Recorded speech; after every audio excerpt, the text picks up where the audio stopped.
Hello guys, and today I want to discuss with you some very important topics that can actually change a lot about the way you see the development of Russian war in Ukraine. Unfortunately, many media, including the media of our friendly countries, often say that it is impossible to win Russia. It is extremely huge, it has lots of weapons, lots of people, so we have to look for ceasefire and negotiations. And these people actually want the best for Ukrainians, not understanding that first, these negotiations until the Russian defeat and collapse of the Kremlin regime will simply lead to more Ukrainian deaths. But also, Russia is not invincible, and actually it is running out of its old Soviet vehicles, old Soviet military supplies that are actually in the center of all that Russia uses on the front lines. And actually, according to different intelligence services and even analytics recently published online, we see that approximately in the middle of the next year, Russia will run out of all of this Cold War supplies. Let me tell you more about these extremely important numbers and the perspectives they give us from an ordinary Ukrainian perspective. My name is Anna and I vlog daily from Ukraine since the start of the brutal Russian invasion. So if you're new to the channel, you support Ukraine, please subscribe and help us fight against Russian propaganda and fake news. And my longtime friends, check your subscription status and hit notification button. Unfortunately, many still believe that Russia is a strong country. Russia is an angry country. Russia is a crazy country, but definitely not strong. The only thing that it uses is extreme violence and a number of people that it is ready to sacrifice. I don't know any other country, maybe the North Korea, and that's it, that would be ready to sacrifice that many people. So, of course, number of dead soldiers has never frightened Russian Ministry of Attack or Putin himself. They've lost more than 500,000 in these 2.5 years of war. But what bothers them a lot is a number of armored vehicles, tanks, artillery barrels that they have, and they use like crazy, once again, shelling Ukraine, destroying everything they can. Because the only strategy that is very typical for Russian army, that is meat grinders for their own soldiers and scorched earth policy on the territories that they say they occupy, when actually they simply take everything that they have destroyed and burned. So anyway, according to the statistic, Russia is running out of its old tanks, old vehicles that it actively uses on the front lines. Friends, quite often when I speak about the arrival of F-16s, some of you tell me that, oh my God, F-16s are not that new, we have already F-35s. But when fighting with Russia that uses shells and missiles, sometimes dated 1960, F-16s are definitely super innovative. What you have to understand first is that the majority of the artillery barrels, the majority of the tanks and armored vehicles that Russia uses against Ukraine, they were constructed back in Soviet times. Because once again, Russia is a very, very, very poor country that does not have much of innovation or even industry. Many are talking now about this Russian military economy, that they have changed everything and so on. But, and they spend like 80% of Russian GDP on the military budget. But they do not produce a lot. And Russia is extremely fake.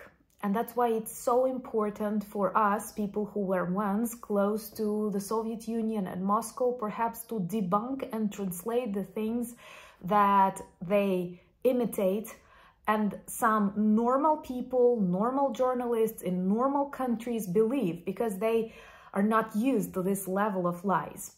And if you're new to the channel and you want to understand more and to be prepared to counterfight Russia on all the possible fronts, please subscribe. And also, this is a good way to demonstrate your solidarity with Ukraine and help us spread more information. So, what Russia does, and for example, Minister of Defense, former Minister of Defense Shoigu, He used to report to Putin that, for example, last year they have they have let out like 1,500 or 1,500, as you would say, tanks, forgetting to mention that only 100 of them were constructed anew, and like 95% of them are old Soviet tanks that were taken out of storages, maybe repaired, maybe, I don't know, painted, and they count for a new portion of vehicles for the front lines. But this is lies, because once again, these are not new tanks constructed by Russian factories in 2023. These are old Russian tanks that were taken away, sometimes maybe from, you know, these podiums. Russians love putting tanks, old aircraft as monuments in the cities. And actually, in reality, many of the armored vehicles and tanks were stored in very bad conditions, and not even hidden, like, I mean, in the open air, and snow and sun and wind and rain. Yes, yes, yes.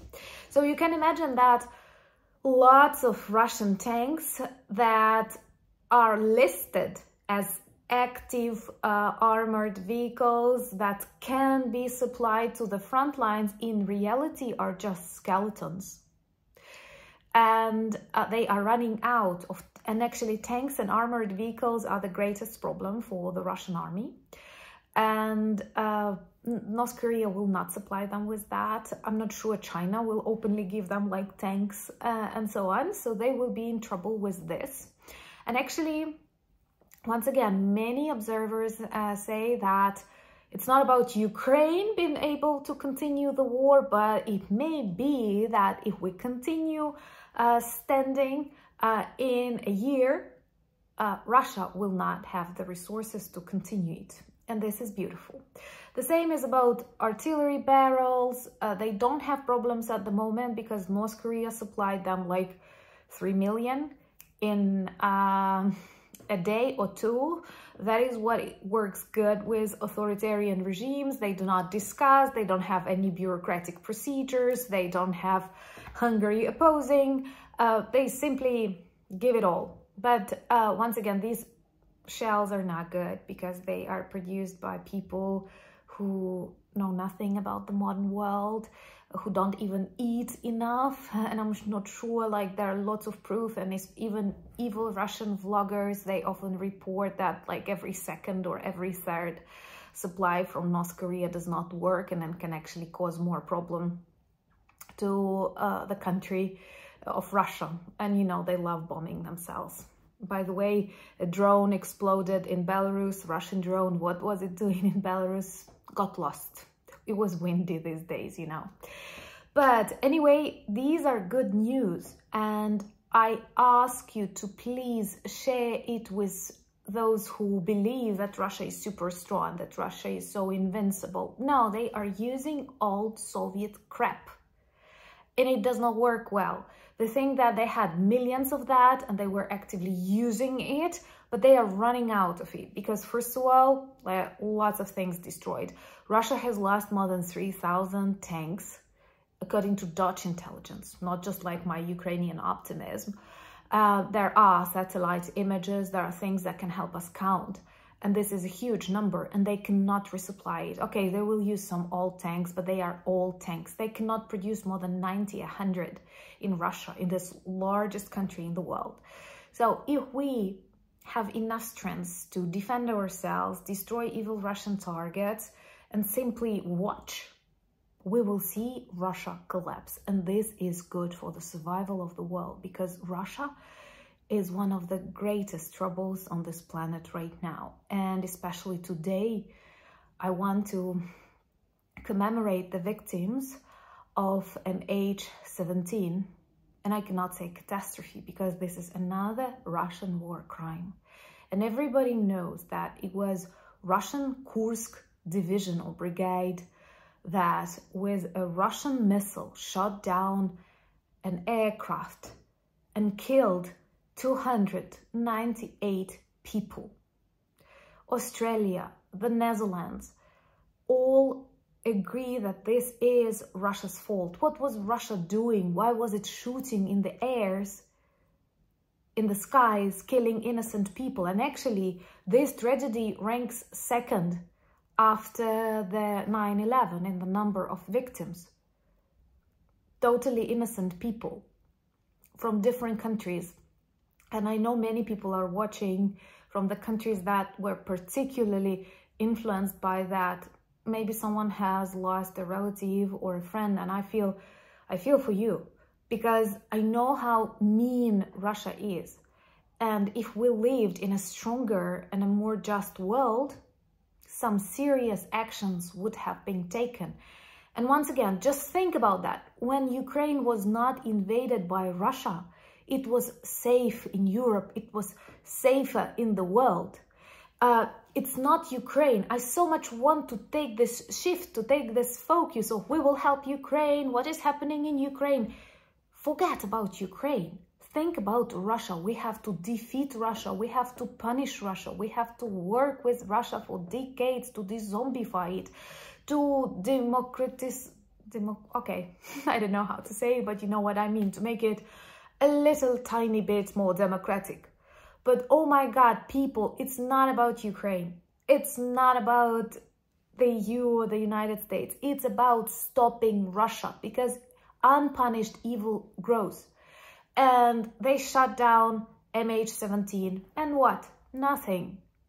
Then they destroyed Kakhovka Dam. And what? Nothing. Now they targeted Children's Cancer Hospital. And what? Nothing. It shouldn't be like that, because if you translate it into this totalitarian, authoritarian language, this is treated as a super green light. Do whatever you want, and then they will make others negotiate with you, and as a price you will get new territories and new people, and then you will continue. No, it shouldn't be like that. And let's not rely on Russia running out of old Soviet crap. Please help Ukraine destroy more. We are ready to do the job. Believe me, demilitarized Russia is best for all of us. So please invest in Ukraine, your time too. And I'm very grateful for all the support and conversation that you demonstrate. I'm very grateful to our community. Hopefully we will be able to have live this Saturday, 9 p.m. if electricity permits. Join my Instagram, Threads, X, and Discord. The links that you need are in the description of this video. Check our merch shop for good items that work well as reminders and conversation starters about Ukraine. Thank you for buying me coffees, becoming my patrons and sponsors of the channel, and helping me write and film more. I'm blessed to have you in my life, and I'm very grateful for all the things that you do to keep Ukraine in the focus and to protect democracy, because unfortunately it is under threat everywhere in the world. United we stand. Slava Ukraini!